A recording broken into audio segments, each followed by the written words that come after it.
Big, small, it doesn't matter. If you own one of these, part of your mower maintenance should include sharpening your mower blade. Failure to do so will cause your mower to work much harder and possibly lead to other breakdowns.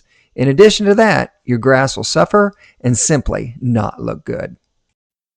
Today on DIY More or Less, we tackle mower blade sharpening. This A to Z video covers the complete process from blade removal, sharpening, balancing, and then reinstalling. Our secret sauce for this process is the introduction of a new tool that simplifies and improves the process, all the while minimizing your downtime.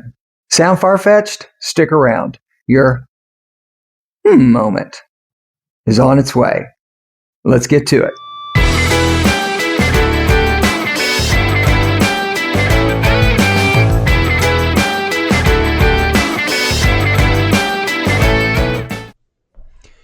If you've never removed your blade from your mower before, this next 90 seconds should be helpful for you. If not, you can jump ahead to the next section where I show my process for easily sharpening my mower blades. This is a 2-blade mower. Yours may differ with fewer or more blades. Regardless, this will give you a general idea of how to remove your blade in easy and simple steps. This mower has both a bolt and nut, which requires 2 tools. I use a ratchet and a cordless impact drill with socket. Take note of your washer location for reassembly. For single blades, you may need to use a block of wood to keep your blade from spinning when you untighten from the mower. Tip: it's best to do this with an empty gas tank, else you'll spill gas when you tip your mower over to access the blade. Now, I don't know this is actually a fact, but it is something that I pay attention to. I keep my blades, as I pull them off, I keep my blades sorted from the left to the right. I fully expect these are equally balanced. They're the same size for sure, but I mark them anyway, and so I put them back exactly on the same side that I took them off. So this is the left and this is the right. So just grab a marker and mark your blade. That's optional. It's just a step that I do it because it doesn't take half a second. And who knows if it does or doesn't pay off. Let's start out with the tool review for the specific grinding process. And let's start with safety first. Eye protection, hearing protection, and then hand protection. As with any project, you want to end that project with the same number of fingers, eyes, and of course, hearing quality as when you started. So take the time, non-negotiable. And let's get into the actual tools. As you can see, I've got 2 grinders out here. This one has a flapper blade and this one has a grinder blade. So I'm going to explain why in just a few minutes once we get this thing set up. Couple C-clamps, I'll show you that in a minute once we start setting up this tool right here, and this is the star of the show. This is, I'll just let you read that right there, All American Sharpener produces this. It was patented, however, I think there's been a number of companies outside the United States that have copied this design, got around all that patent stuff. Anyway, I am loyal to Made in America, and I love the fact that this company came up with this easy process for sharpening your mower blades. And once I show you how this thing works, you are going to run out and you're going to want one of these as well. And as you can see those numbers right there, I'll just give you a little inside baseball. That represents the degree of angle on your blade. Again, a little more in a bit. And the last tool, love this, is the blade balancer. So once we sharpen those blades, we got to make sure that that blade is balanced equally on both sides. So that's what this little tool's for. These are magnets. This is a cool little tool. Pull it forward, stick your blade on there, puts it on that little spindle perfectly, and then it allows you to check the weight on each side of the blade. That's it. So that's the tool review. Now it's time to set up for our blade sharpening. It is time to attach the blade sharpener to the bench. But before we do that, let's just take a little bit closer look at what the options we have here. These eyelets in this tongue, this is actually what hooks on to the bench. This can be done with some pretty sturdy hardware for a permanent install. For my purposes, I store this until I need it. So I temporarily attach mine, as most people do. So what I do, just follow along here. And since I am not blessed with an extra set of hands, I have to turn to my handy dandy little clamp. Use that while I put my C-clamps on. But if you were born with one extra hand, man, this is going to be easy for you.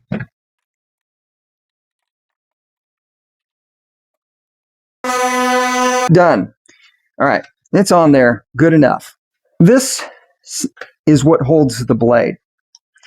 This little slider here. Now, this handles both wide blades, and if you have a blade that's narrower than this, and believe me, there are blades that are narrower than this gap, this little piece right here pulls off, flips around. As you can see, that causes this to be closer, and it narrows the gap. So you can use this for multiple size mower blades. So again, mine is a little bit wide, so we're going to leave the setting as is, and let's bring in the blade. This arbor hole right here, I try to get centered right on the screwdriver shaft there. Does it have to be perfect? No, it does not. But once you get her set in there, then you just screw your screwdriver handle and you tighten up the clamp that holds the blade. Easy peasy, right there. Doesn't have to be overly, but tight enough because it's going to vibrate a little bit. All right, so your blade is now in place. Now, let's take a look at where we've got this angle set, and we'll go over that. So we're looking at the backside now on the blade sharpener and referencing back again these angle numbers here. This is a Toro blade. Toro does not specifically have a degree of sharpness that they recommend for their blades. Your manufacturer may be different. They may. If that is the case, then you can just dial it in to one of these. As a general default, if you don't know, the target of the sweet spot is typically 30 to 35. However, if you don't know, you can adjust this thing to just sharpen it to its existing angle, regardless of what that angle is. Now, what I will tell you, if you get your angle down here into the 15-20, you're going to make you're going to remove an awful lot of metal to get it down to that thin edge. You're going to have one very sharp blade, but you're also going to have a blade that's constantly getting dinged, damaged, and you're going to have to constantly sharpen it because it will not hold an edge being that sharp. If your angle is up here in the 40-45, you're going to have a really fat edge. It won't be as sharp. However, it'll take dirt and rocks, pebbles and stuff. It'll handle those more efficiently so you don't have to sharpen it as much. The great thing about this blade sharpener is that you have options. You're not just set with a specific edge. Moving beyond that, let's get back over to the other side, and I'll do some demonstrations on how this mechanism works for sharpening your blade edge. So before I plug in and start either of these grinders, I'm going to get my safety taken care of first and foremost, and that is my eye protection and my hearing protection. I'm deaf enough as it is. That's all I need to do is worsen my current state. And we are going to start off, I'm going to start off with this flapper and to demonstrate how to attack an edge if you don't know what angle and you just want to sharpen the blade at its existing angle. So this was ready to go. I got my flapper batteries in place. Let me throw my gloves on and hook this up into this mechanism. So this arm, this is movable for a reason. Let's remove this cap. And you may have also noted that on the grinder, I have these pins installed. What those pins are for is that they slide right into this arm on the grinder, holds this grinder at a specific angle. We'll see if this is currently at a 40. If it is, I might sharpen it up a little bit more. Where I'm going with this is I'm going to take this flapper across there and I'm going to see how much of this junk it removes. And based on that, I'm going to be able to tell whether I need to change or adjust the angle in order to accommodate the existing angle and sharpening it back to that original. I'm going to pull this off for a second. I want to get my camera reset. Okay, that gives you a good idea and a good view on this angle. Let's hook this back up. Cover your ears. Let's go.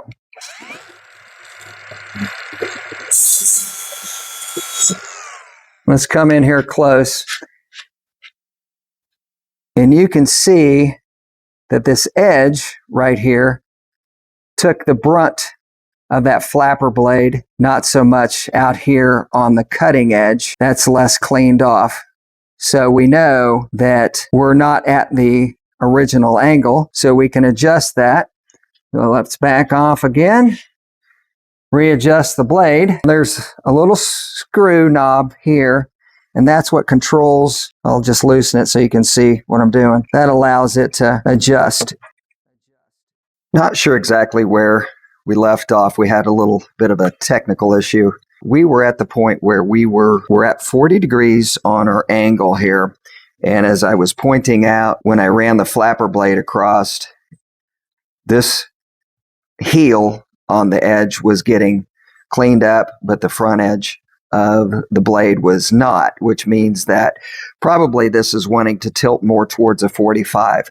I'm going to resist that. I'm going to bring this more to a 40 degree. I'm going to bring in my grinder. We're going to take a little bit of this off to put a 45 degree angle on this blade. I'm going to get my gloves back on. I've already got my hearing protection and my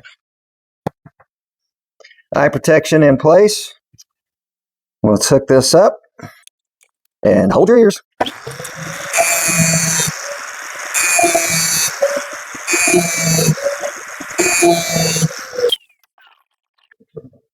As you can see that now we have a very sharp, that is very sharp, and I'm going to come back. I'm going to follow that up with a flapper just to smooth that off just a little bit, because it's a pretty rough cut with that grinder.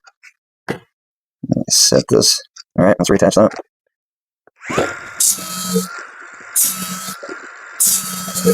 All right, now let's get this on the balancer, and I've already taken care of the opposing edge, so let's get this on the balancer to see how well balanced this blade is. This is our blade balancer. So put the arbor on that spindle, and then I pull the balancer forward and let it go. With what that's telling me, nothing right now, but what that's telling me is that this is a little heavier. It's not bad. Matter of fact, you know, as far as balance goes, that's not too bad.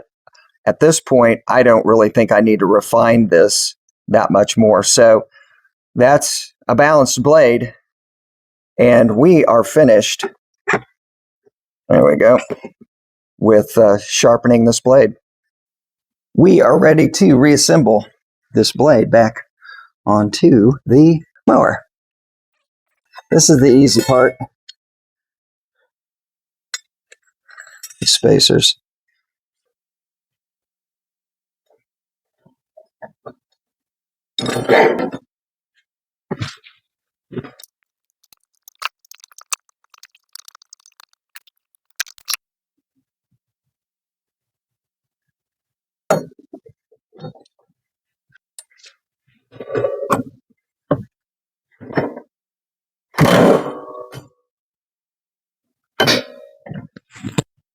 Well, that wraps up my DIY technique for blade sharpening.